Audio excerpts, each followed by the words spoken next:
right, welcome to today's episode of Tomorrow's Leader, where we dive deep on all things leader related to leading yourself and leading others. Today's guest is a good friend of mine, somebody who I've had a great opportunity to get to know over the last maybe a year or so, or a couple of years. I've had a chance to work with him. I've had a chance to see him in action, and one of my favorite people out there, and he's been also a great mentor to me. We got Michael Altshuler on with us. Michael, welcome to the show, man. Thanks for being here. Great to be here, John. Thanks for having me. Yeah, so I want to get into a whole lot of stuff. I think, maybe for the audience that is watching this and not listening, they're seeing this on YouTube and they're looking at you and they're like, where do I know this guy from? I know I've seen him. They may be going back a long ways to a show that they saw you on TV. What was that? I thought we were going to keep this positive, John. Yeah. So anyway, and you kind of teed that up that I was on the TV show American Gladiators, and I'm just glad I lived to tell the story. And most people, interesting you bring that up, John, most people say, well, Mike, how did you do on the show?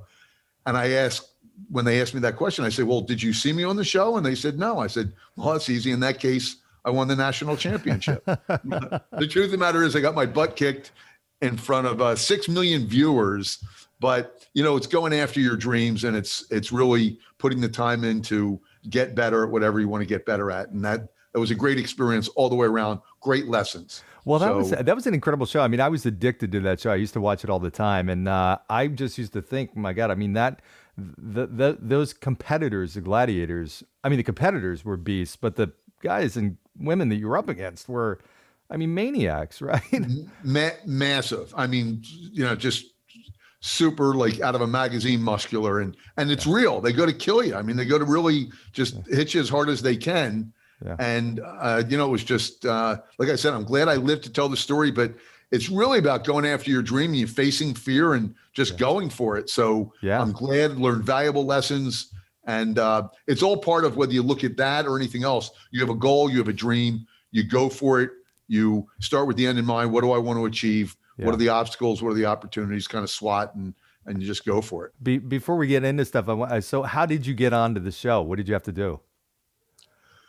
Well, 10,000 men tried out for the show. Only 22 made it. So I'm an enterprise sales guy. That's when I had my copier company back in New Jersey. Donald Trump, by the way, was my largest client back then. And the goal in enterprise sales is it's a strategy. You analyze and you strategize and you execute and you outthink and you out strategize your competition. And really wanting to be on the show, once I decided I wanted to be on, I realized I had to do that. So I just figured out what the TV shows want.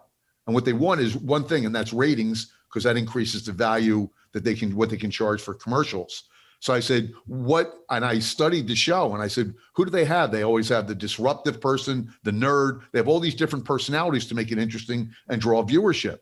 And what I did, I donated. I was one of the older contestants. I was 36, donated all my time and money if I won any money. And if I won the $10,000 grand prize at the time, I donated it to raise awareness of the homeless, to a homeless shelter. I had a picture taken with me and Cher when she was at her prime with my arm around her. And I called the executive producer of the show, Etan Keller, in Hollywood at Samuel Goldwyn Productions, and told him got him on the phone. No one ever calls him. And I got him on the phone and told him my story. And I said, here you have an executive shedding a suit and tie to fight for the homeless, to raise awareness. Is that something you'd be interested in and your viewers would be interested in? And he said, yeah, that's a great story. It's a great hook. And so I did a lot of things. And when I came up with my story, I said, who do I tell it to? And then as I'm watching the show, they chyron all the executive producer, the director. I said, that's who I have to call. So I called information, Samuel Goldwyn Productions, and I got his number and, called him. And he didn't I thought I had a prepared speech in case the secretary answered. No secretary, no gatekeeper. And the reason is, of 20,000 people of 10,000 people who tried out, how many do you think called the executive producer of the show? Nobody. Were you the only one? Yeah, he was happy to get the call. Wow. No one calls him. Wow. So he was great. He was grateful. We laughed a little bit. I had it planned out what I was going to say, what my hook was, my story, and they had a great, exciting story to tell the viewers as to here we have an executive, older, shedding his suit and tie to fight for the homeless. And then the tryouts were at the Coliseum in New York, and they expected 2,000 people because it's a Hollywood-based production show. I flew out to Hollywood, and they expected 1,000, maybe a little more. 5,000 people showed up. It said free tryouts to be on the TV show American Gladiators at the Coliseum in New York. Every crazy person in the world tried out. And I made sure I was the first one there and the last one to leave so they would know who I was. Wow. And I saw Eton Keller there, and we talked, and it just kept putting the odds in my favor. And he became an advocate, a supporter, when they had a committee that decided he was pushing for me because he wanted me to be on the show. Wow, that's pretty incredible, man. And there's a lot of life lessons and a lot of sales lessons in that for sure. Tons, yeah.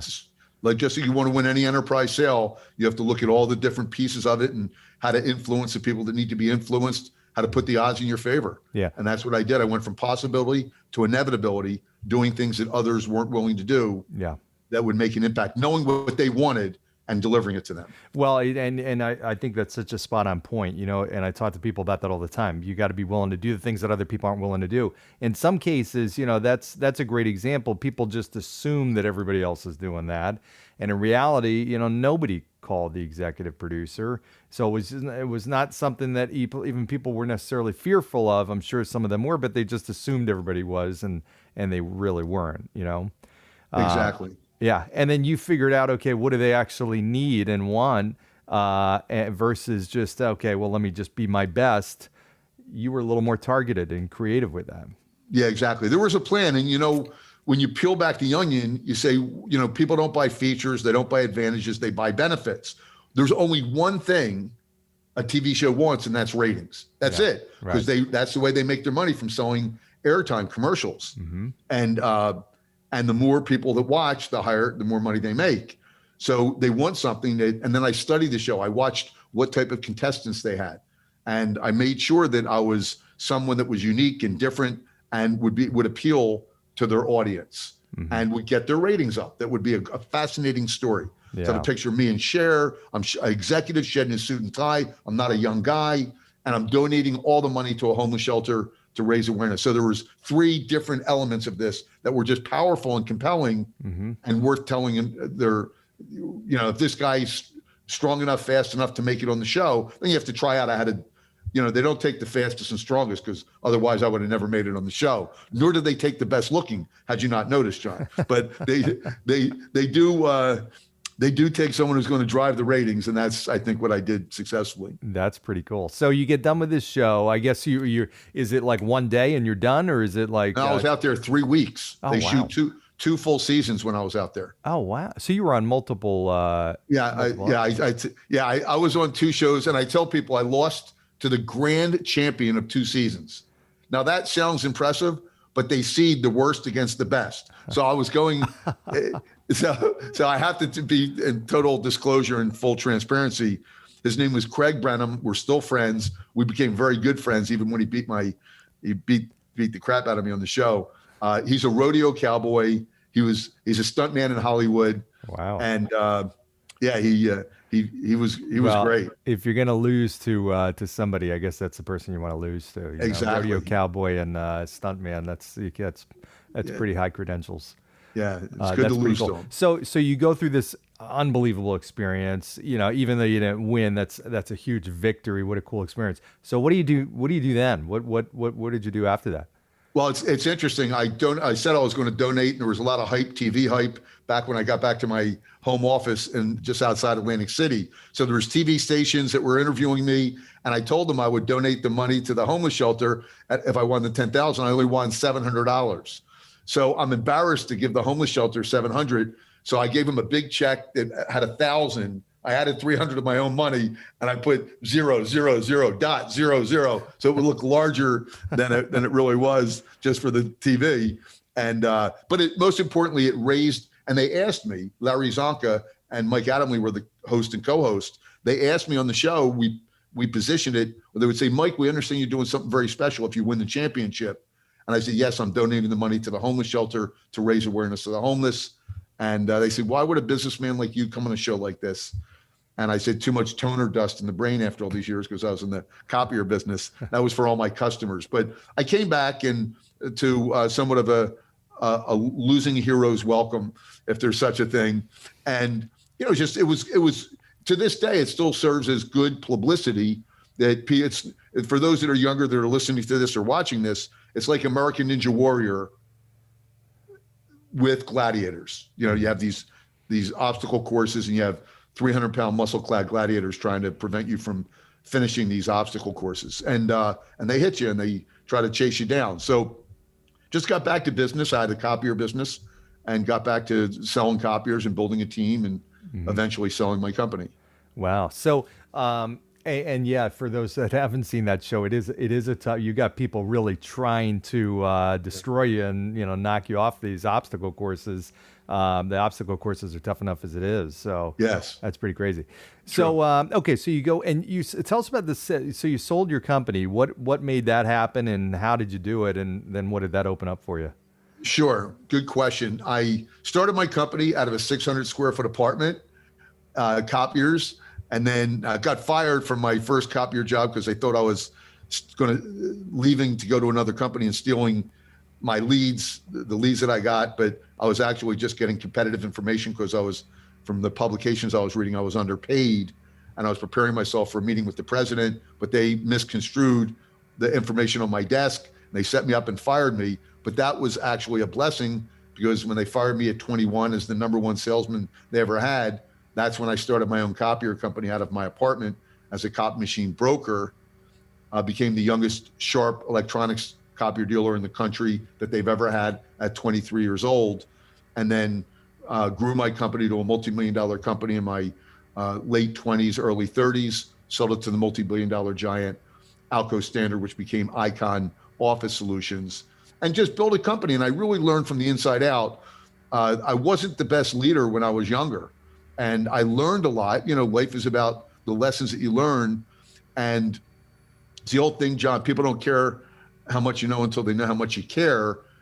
Not only is that important with your clients, but it's important with your associates in an office, that you really have to care. And how do you communicate that you care? I didn't have a lot of employees. I had 50 employees, but what do you say and what do you do that communicates that you care about them personally and professionally? And that's if you really want them to excel. And you want, what every employer wants, what every leader wants, is for every associate to treat the company as if it were their own, to take that type of concern and that type of care over the company. And that's what I learned. It was learned by fire. I mean, I was thrown into the fire and I made a lot of mistakes, but learned a lot. Yeah, I'll bet. Well, you do, and you learn from your mistakes probably even more than you do your successes. Yes. What do you see? I mean, you work with a lot of different leaders. You work with a lot of different businesses. What do you see right now? And for some people maybe watching or listening to this after the pandemic, we're in the middle of the pandemic. What do you see leaders that are really top-notch leaders doing now that's different than others? Yeah, great question. Well, we have to realize that there is, without a doubt, a heightened sense of uncertainty, a heightened sense of fear, a heightened sense of insecurity. Am I going to have my job? And this is swirling through people's heads, and it's very disconcerting, and we can't hide. It's the elephant in the room. Everyone's dealing with it. Besides the health element that, there's a pandemic out there, there's an element of economically, financially, am I going to be able to exist? So I believe, John, the great leaders right now understand this, not only with their clients and their prospects, with this heightened sense of concern and uncertainty as to where things are and where things are going. But I think it's critical that they're also paying attention to their employees, giving them, what's the answer to uncertainty is reassurance. Mm-hmm. It's empathy, understanding how they feel right now, acknowledging that those feelings are legitimate and real, and it's understandable. They hear about 30 million people are unemployed now. So they understand this is a real thing. Am I going to get furloughed? Am I going to get fired? What's going to happen? Is the company cutting back? Do they have to cut back? So addressing those things with great empathy, showing that you genuinely care with great sincere concern, and then saying we're going to do everything we can within our power and offering a real, transparent plan for what you're doing moving forward and how we're trying to make sure that everyone is safe in their positions, and just keep working hard. And we're going to pivot, and we're going to prepare for coming out of this more successfully than we went into it. Yeah. I think a lot of leaders make the mistake of, they don't know the answers. They don't know necessarily, there's a lot of unknowns, obviously. They don't know what to say, or they don't know the correct answers or how to paint the right picture. So they don't say anything. They don't communicate, in which case that's a disaster, right? I mean, that's, communication is number one. Yeah, I couldn't agree more. The most beautiful thing a leader can do is say, I don't have the answer. You hear everyone talking about the new normal. Everyone talks about that, John, but no one can define what that is because no one knows. We know it's going to be new. We know it's going to be different. So I think showing your vulnerabilities as a leader, that listen, I wish I had all the answers right now. I don't. I never did. But especially now, no one knows. There's too many uncertainties out there. But what I can promise you is that I'll always be honest. Yeah. I'll tell you what we're doing, and you'll always have my best interest in terms of what we're going to do for you as an employer, as an employee, and how we're going to help make sure everyone's job is as secure as it could be based on our plan to move forward. Yeah. And you're going to get honest answers. If I don't have an answer, I'll tell you I don't have it. So, one of the challenges I know leaders have, you hear a lot about just the importance, and I know firsthand, the importance of having a really strong, compelling, and clear vision. When a leader doesn't know what the next year is going to look like, I mean, how do you balance that? How do you balance the kind of the acknowledgement that, yeah, we're on a really undefined path or road, or things are going to be a little crazy, but at the same point, giving people a clear idea of the future, of the vision? I mean, what do you do with that? Yeah, I think a few things. One is, I think it was Dale Carnegie said, we have to live in day-tight compartments. All we have is this moment and today.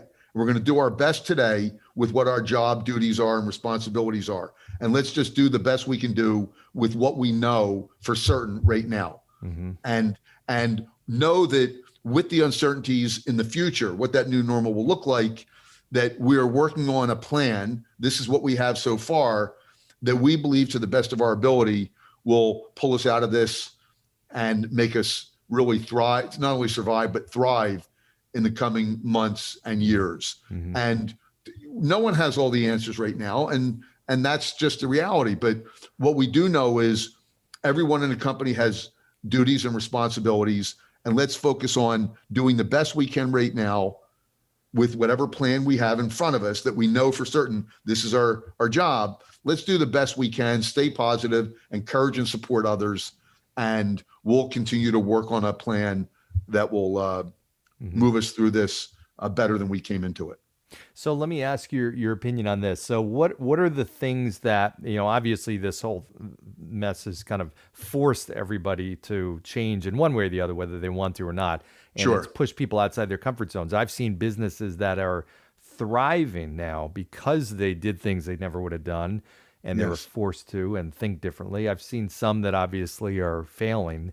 What are the permanent changes that you think will happen? And just in terms of whether it's how we run business or how leaders, lead effectively, what do you think is going to stay?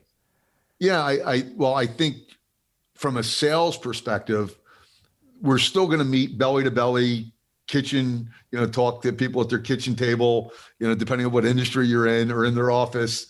That's going to happen, but it's not going to happen as much as, there's going to be more Zoom calls like we're having now. And so no one knows how much. Is it where before Zoom calls for presentations, let's say we're 10%, is it now going to be 30%? It's going to be 40% because there's efficiencies with this. You don't have to drive, but there's also not that human touch, shaking someone's hand, looking them really in person in the eye. And so that's going to change. The other things that I think are going to change is you have employees that are working remotely. Yeah. And companies are saying that's okay. We're more efficient. They don't have to drive to work. They're saving in certain areas. They're downsizing their facilities. So that's going to be a permanent change, I believe, as well. How much is still undetermined, but it's going to be a personal change. The challenge companies, listen, we are humans and we need the connectedness. A lot of people, John, I know you feel it and I feel it. You want to get together with people. You want to be face to face, and people are yearning for that. Yeah. So I think that's going to have to play in it somehow. Like, how do we get back to that?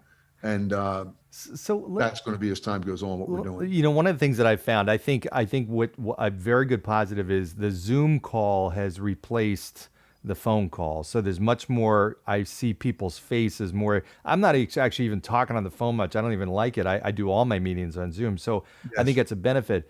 But one of the things I know people have struggled with is, and it's a lot of people that especially are in sales situations where it's so important to build a relationship of trust, to connect, to get to know somebody. And it's really hard, it's harder, let me say that, over like Zoom. And I'll give you an example. You're talking about eye contact.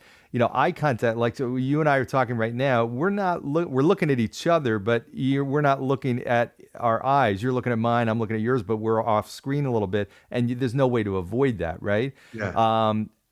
Are there any tips for people like in sales that are really I remember even, and not to go, I'll end my question in a second, but another situation was always if I'm talking to a couple, it's like, okay, I want to make sure there's weird nuances. If I'm in an office at a table, I can talk to both and bounce back and forth. On Zoom, it's all different. I mean, what advice do you give to that person? A few things. One is nothing will ever take the place of doing it.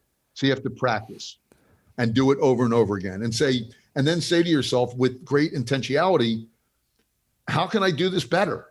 What are some of the tips and tricks to communicate more effectively when you're I do magic. I've done virtual keynotes. Well, how do I do magic? And I've learned to adapt some magic tricks that I do virtually. I have them pick an imaginary card and that card shows up in a deck that I show everyone. So there's things that you do that you adapt and you say, just like a blind person would adapt how they communicate and their other senses, their greater acuity with listening and speaking.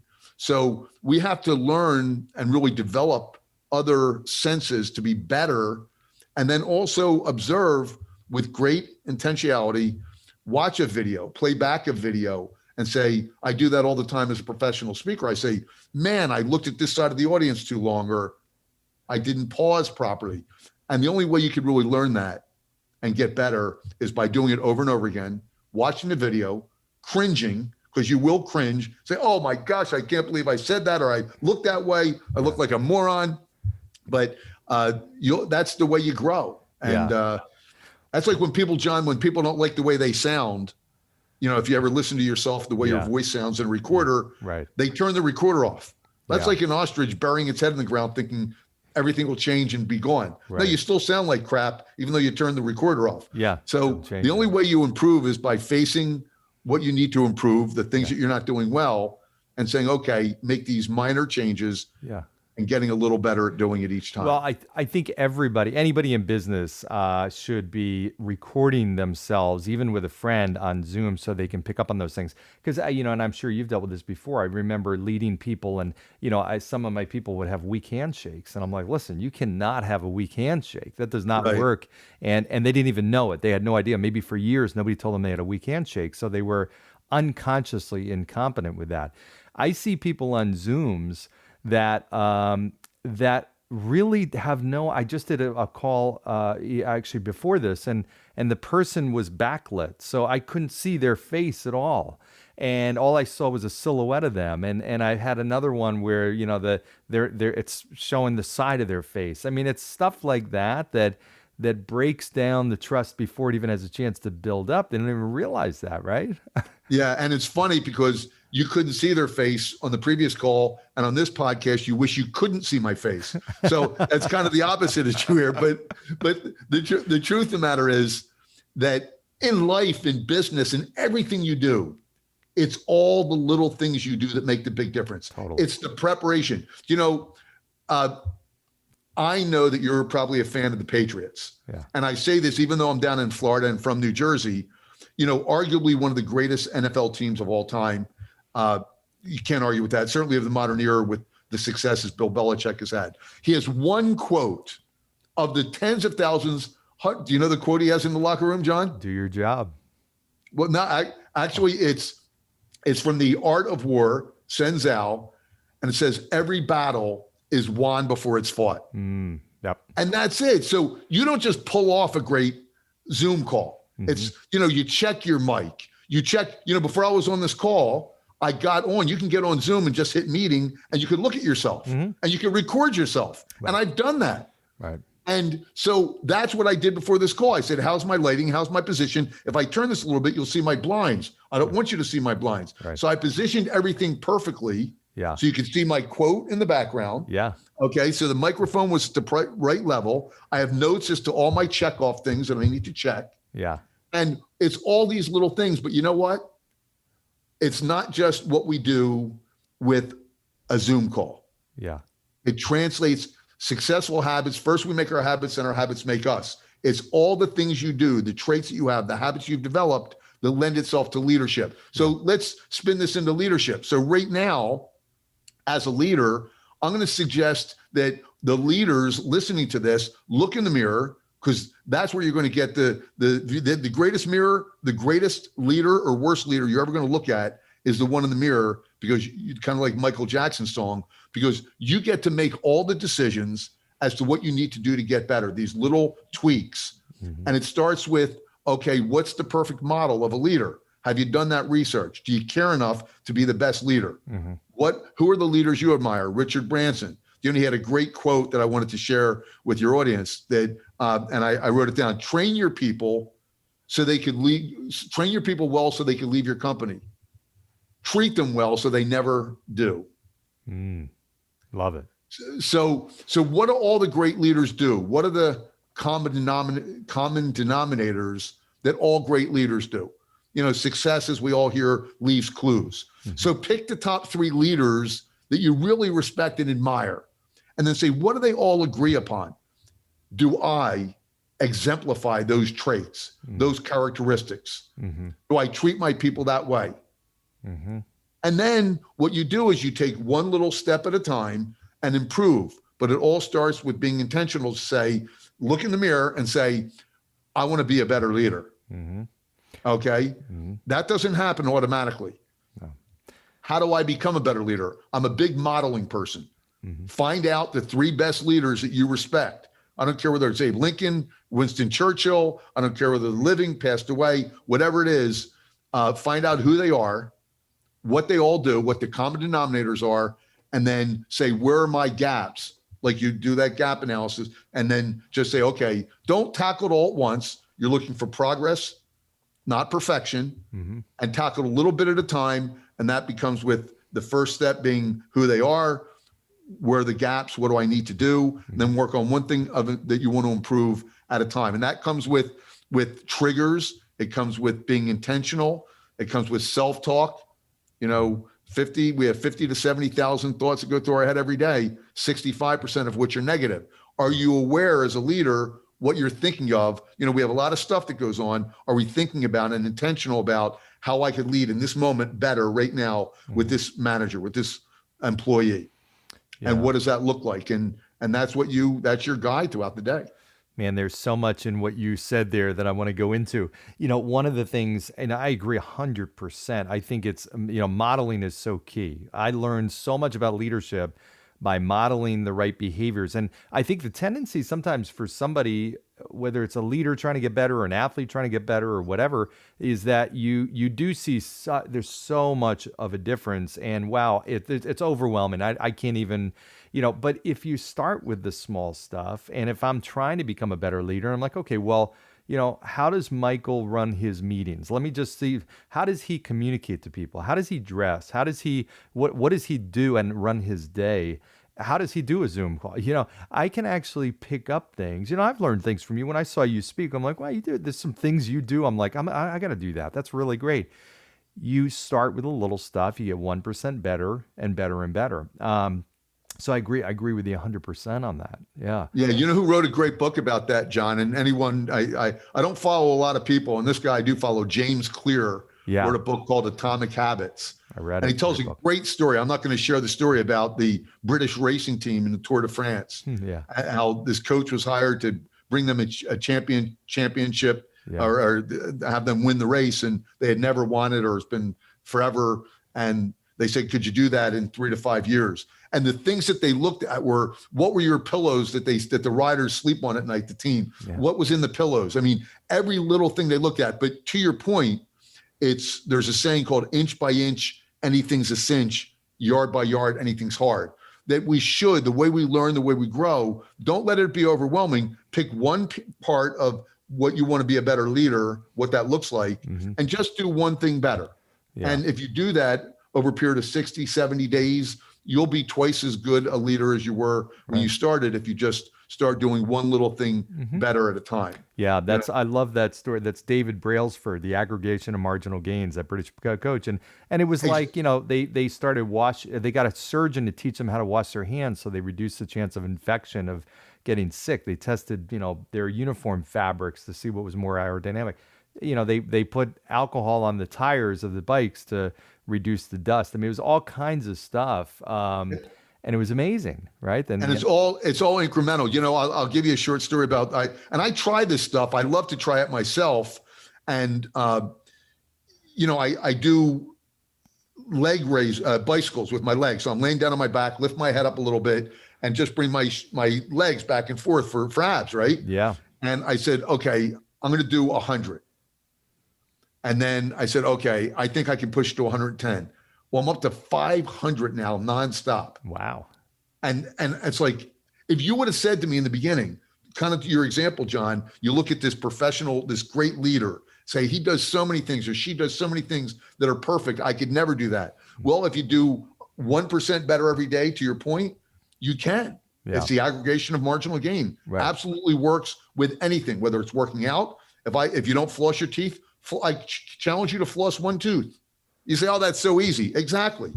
And success begets success. Failure begets failure. You do one tooth, before you know it, I could do 2. Yeah. I could do 3. And before you know it, you're doing all your teeth. And that's how we learn and how we grow and how we develop, one small step at a time. So I would encourage, with the modeling, which we talked about earlier, find that perfect model, pick the things that are most important to you that you think you can get started with right away, and have triggers. I encourage you to do this. Like right now, I have water, which is a trigger for me by my desk. I have right here, I have a weight. So 2 weights, actually. So what I do, I put things in my path that will trigger me to not do things as I normally do them, but do things that are better for who I want to be now as a leader, or someone in good shape, someone that's healthy, that's vibrant, and where I want to go in the future. So remember, first we make our habits and our habits make us.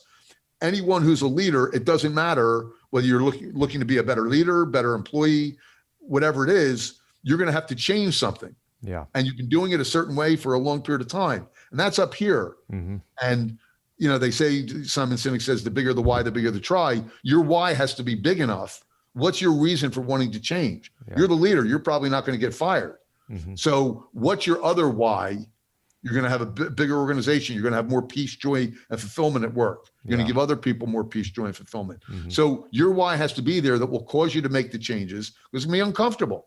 No one likes to change. Right. And those triggers really help. What's going to remind you throughout the day when you're busy and you're in the heat of fire, which we are as leaders, to make that change, to make that tweak, to get better as a leader. Yeah. That principle can be applied to everything in life. I mean, somebody who wants to read, that hasn't read, a lot of books, and they want to read a book a week. It's like, okay, just start with 1 page a day. Can you read one? Because they never do. There's so many people that are like, my goal was to read 25 books this year. And how many did you read? I didn't read any. Well, it's because you were looking at that too big. That's too daunting. Just start with a small thing. The other thing that's interesting, when you think about society, there's so much of society that's working against what we're oftentimes trying to do. I'm trying to get healthy, and, I've got fast food restaurants all over the place, strategically placed where they know that I am likely to go into travel.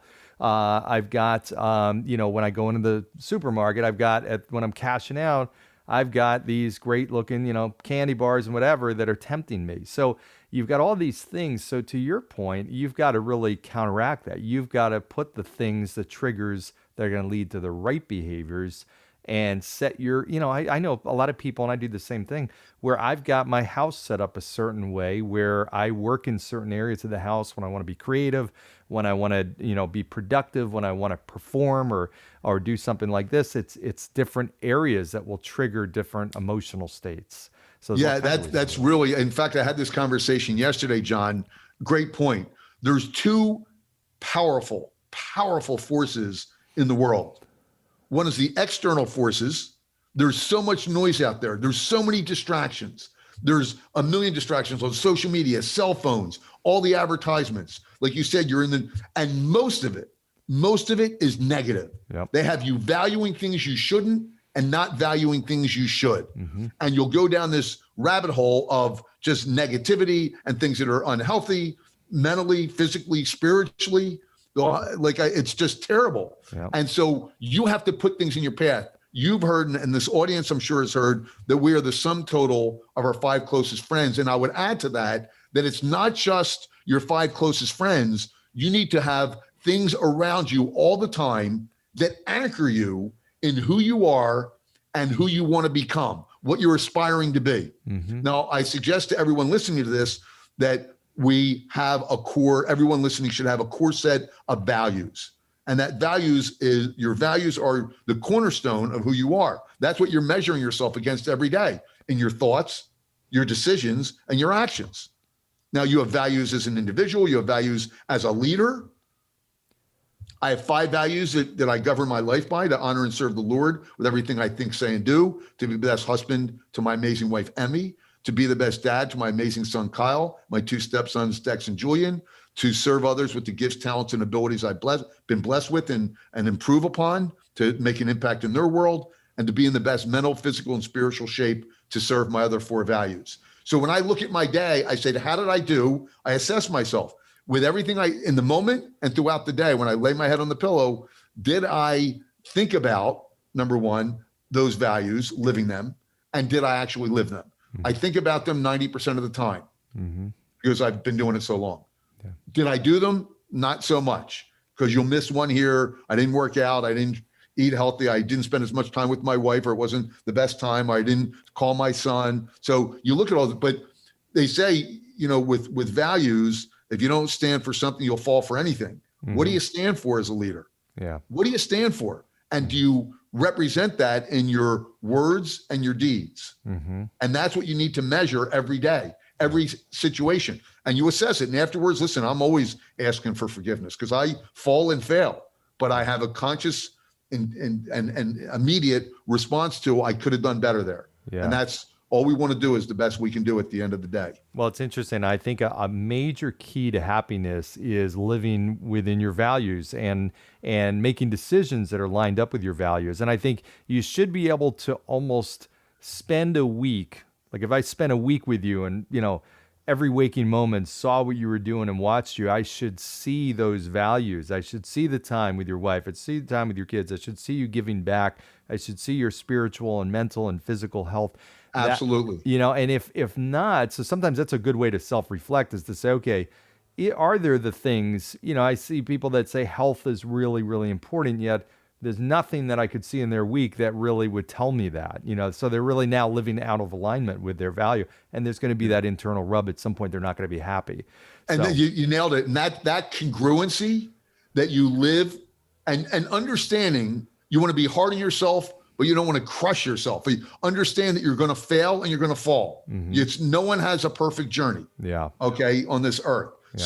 So the key is, first of all, what's the goal? Who do I want to be? Who am I? Who do I want to be? Mm-hmm. And then the second thing is, there's 2 assessments that you do throughout the day in every situation. One is being aware that I represent who I said I was in all situations by my words and my deeds. Did I say it the way I needed to say it, or didn't I say something and I should have? Or did I do something the way? So that, number one, so you assess, was I thinking about it is the first assessment. The second thing is, did I execute on it? Did I do it? Yeah. Because you can't do it if you don't think about it. Yeah. You can do it, but you're not going to know if you did it right or wrong. So the key there, and if you want, everyone listening to this, what we all want is more peace, joy, and fulfillment. I mean, that's what we want in our lives. That's the ultimate goal, that we want that. What will give you that is making that impact. It's about relationships, making that impact with your relationships with yourself, your employees, your loved ones. And how you do that is by having a core set of values, and then making sure you're aware of them. Yeah. There's so much to that, I remember, I think anybody can look back on their bad decisions, and that's probably the reason. I think of one where I remember taking it was a great job, and in reality, it seemed great, but I did it for the wrong reasons. I did it for the money, and it conflicted with one of my core values, which was being able to spend time and with family and my kids in particular. And I remember that was a really unhappy time because it drew me away. I was traveling so much, and it ultimately took me a while to really figure that out. Wow. And it conflicted with a lot of other values that I had too. And you ultimately, that doesn't last for very long. You can't stay in a happy state when you're not living in alignment with your values. Yeah. And I'll tell you, I want to share a story with you that I think will be very relevant to your audience and to you and to any human being. That, when I was married and I started my company at 21 years old, I got married at 24. And by the time I was 29 years old, I was a millionaire. I built a dream home, had the exotic cars, traveled around the world, Italy, France, Monte Carlo, Japan. And just, people would look, but we didn't have one thing that my wife and I wanted and that we couldn't have. And it was, we couldn't have a baby. We had a fertility problem. And anyone listening to this either has or knows someone who has an infertility problem. And we went 7 years, 13 operations, traveled to the best doctors in the country, from the president of in vitro fertilization at Yale New Haven Hospital, Dr. DeCherney, to a private clinic in Winter Haven, Florida, to the Mayo Clinic in Minnesota, literally the best doctors in the world that were in this country. Those were our doctors. And after 7 years, 13 operations, Dr. Randy Korfman, who headed up the Mayo Clinic, who became a friend, he would pick us up at the airport because he knew us for doing it so long. He said, Mike, he pulled me aside. He said, I know this is going to be tough for you to hear this, but if this next procedure doesn't work, it was called ZIFT, zygote interfallopian transfer. He said, if this doesn't work, I'm going to recommend that maybe you should talk to your wife about adopting. And I said, oh, that'll crush her after she's been on the 7-year journey, 13 operations. I don't know if I could tell her that. And then I get a call 2 weeks later after we went through the procedure. He says, Mike, and I still get choked up when I tell this story. He says, I have great news. Your wife's pregnant. And we had our miracle son, Kyle, was born December 13th, 1991. And the story doesn't have the happiest endings because he was 5 years old and I'd come home at 10 o'clock at night. I was working 12 hours a day, 6 days a week, growing my company, just a madman when he came to work. And came home one day, my wife calls me in the kitchen. She says, I need to talk to you. And I come in, she says, now we had it all just at this point. We had the son, we had the millions. She said, I want a divorce. And I think, how could you want a divorce? We now have our prodigy child, 7 years, 13 operations. You have anything you want, travel anywhere you want. You can buy anything you want. How could you want a divorce? And I couldn't come up with an answer in my own head. I give you everything. And like I said, I was working all these hours and I couldn't find an answer. And I'm driving down the highway, John, and I see the biggest billboard I'd ever seen in my life. And there was a huge man's face on this billboard, like a 100-year-old man, wrinkled as a prune, like a Shar-Pei dog, with a smile from ear to ear and not one tooth in his mouth. And I'm thinking, how could this give meaning to what happened to me? And what anyone listening to this is going to give meaning to you in your life if you don't heed the words, this small caption it had under this 100-year-old man, his face wrinkled as a prune, not one tooth in his mouth. And it said this, don't worry, if you ignore your teeth, they'll go away. And that was the lesson. You see, whatever you ignore will perish, and whatever you pay attention to will flourish. The only thing that grows on its own are weeds. So We know that commensurate with the time and energy and the right blueprint that we put our time and effort in with the right blueprint, we get better at. So if you take time away and you don't spend time with your children, with your wife, they'll leave. Relationships do not grow on their own. And the values will determine where you put your time and energy, because that's where things are going to grow in your life. And I learned a tough lesson. I'm married to an amazing woman now and have an amazing relationship with my ex-wife and her husband. Okay. But the lesson that I learned crystal clear is what's in your calendar right now. Where are you putting all your time and energy? And where's that time and energy on the things that are most important? Your loved ones. And if you're not spending, and it's time and energy, it's not, I gave him a great 15 minutes. You know, Michael Phelps, I tell the story about Michael Phelps, the greatest Olympian of all time, 23 gold medals. You know, he didn't come out of the womb doing the backstroke and the greatest swimmer of all time. He had a coach, Bob Bauman. He worked out 6 hours a day, 6 days a week, because he knew commensurate with the time and effort he put into this, with the right coaching, the right blueprint, he would get better. So now he had some mental challenges as a result of this, which most people know about. But the point is that if he put 2 hours in a day, he would have only gotten 2 hours better. So there's a direct relationship and correlation between how much time you put into something and the quality of what you get out of that based on that time with the right blueprint. Again, you can't spend 2 hours with your partner and not learn how to communicate effectively and deeply and speak to what is most important to them. So I challenge every leader to lead yourself in a way that will be with all areas of your life, because at the end of your life, you're going to look back and say, yeah, I had a big company, but I had no relationships. And I'll finish with this. They did the longest term study ever at Harvard Medical School, Dr. Robert Waldowski, and it was on happiness, 80-year study. And they asked men at the time, it was only men. They learned that you should include women later on, but back then it was only men. And they asked them, in their 20s, what do you think will give you the greatest happiness and joy in your life? And the men said, at 20 years old, they said, money and fame. And now the men are in their 80s and they're asking them the same question retrospectively. What do you think, what did give you the most happiness and joy in your life? And one answer, and that was relationships. Nothing, John, and you and I know that when we sit back and we step back from everything, it's relationships with friends, with loved ones, with clients. That's what being human is all about. With your employees, it's those relationships that drive everything, that give juice and meaning to life. And those relationships take time to build.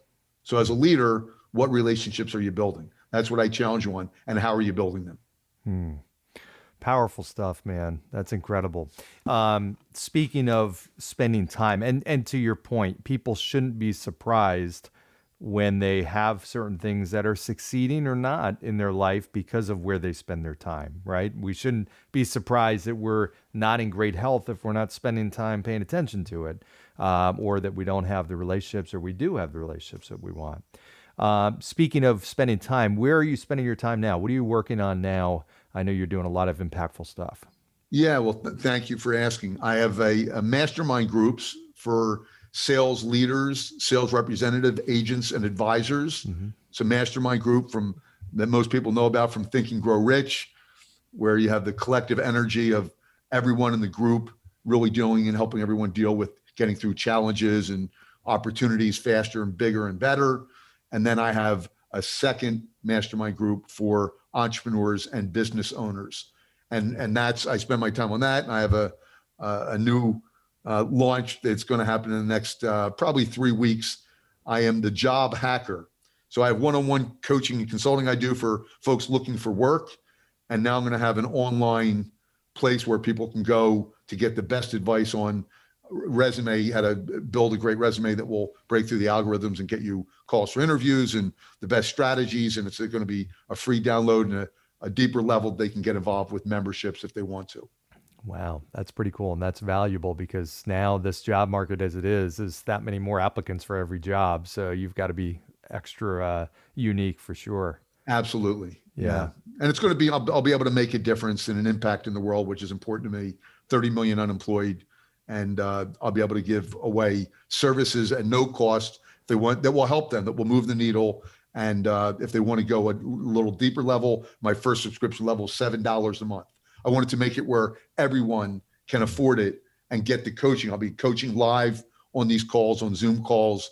So it's something that's really, right now, my customers pay me thousands of dollars one-on-one, but they'll be able to get that for $7 a month because of the economy of scale of many people on the call. Wow, that's great. How do people find out more about that or get a hold of you?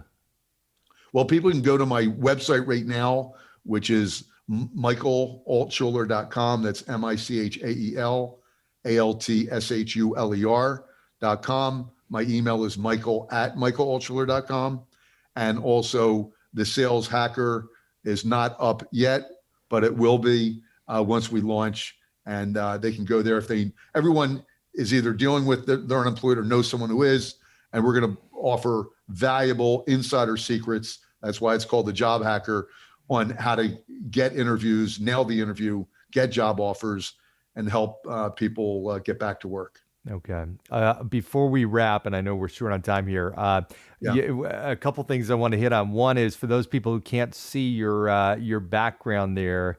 You and I were talking as we got on, and I think one of the great things about doing Zooms is everybody's become more transparent, right? You're seen into everybody's home or their studio or their office, whatnot, and you should pay attention to what you have in your background and whatnot, because it's a great conversation speech. So for the people that aren't watching and just listening, talk about the quote that's behind you. I think it's great. Well, first of all, as a professional speaker, I am a quote nut. So I have, like, in memory, maybe 150, 200 quotes that I have in my head. And then I started my own quote book. I created 95 personal quotes that I'm now publishing. And one of them, and I never knew it was until someone, a big pharmaceutical company, their PR company, called me to use it. And I never searched it online before, and it became famous. And it was, the bad news is time flies. The good news is you're the pilot. And I think we all can look at that the greatest resource we all have is time. And it's the only one that can't be replaced, and that we should look at it and use it wisely with our loved ones, with our employees, with our customers. What's the highest and best use of our time? And I think that's illustrated in that quote. The bad news is time flies, and we know it does, but the good news is you're the pilot. So are you taking control and piloting your time properly? Love that. And that's now become viral. It's all over the place, right? All over the internet. If you look it up on the internet, there's like 100 different graphics that people create. In fact, the graphic you see behind me is one I just took off the internet that someone created. And I said, I like that. And I framed it and put it in my office. That's great. Very cool, man. Wow. Yeah, Unbelievable chance to chat with you, and so much more I'd love to go into. Anything you want to leave the audience with? You got obviously a lot of people from all different walks of life listening to this. Yeah, you know what? Can I leave with a poem? Yeah, of course. Okay. And this is how I finish all my speeches, by the way. Someone sent it to me who was in my audience around 10 years ago. Her name was Lynn Gidrow. Her grandmother had just passed away, left her this poem, and she sent it to me because my speech made an impact in her world. And she said, I want you to have this. And it was so moving to me. I said, I'm going to close every talk with it. And it's called The Dash by Linda Ellis. I read of a man who stood to speak at the funeral of a friend. He referred to the dates on her tombstone from the beginning to the end.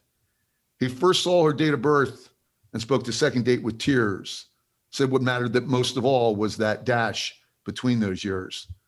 For that dash represents all the time that she spent alive on earth. And now only those who loved her know what that little line is worth. For it matters not how much we have, the car, the house, the cash. What matters is how we live and love and how we spend our dash. So think about this long and hard. Are there things you'd like to change? For you never know how much time is left that could still be rearranged.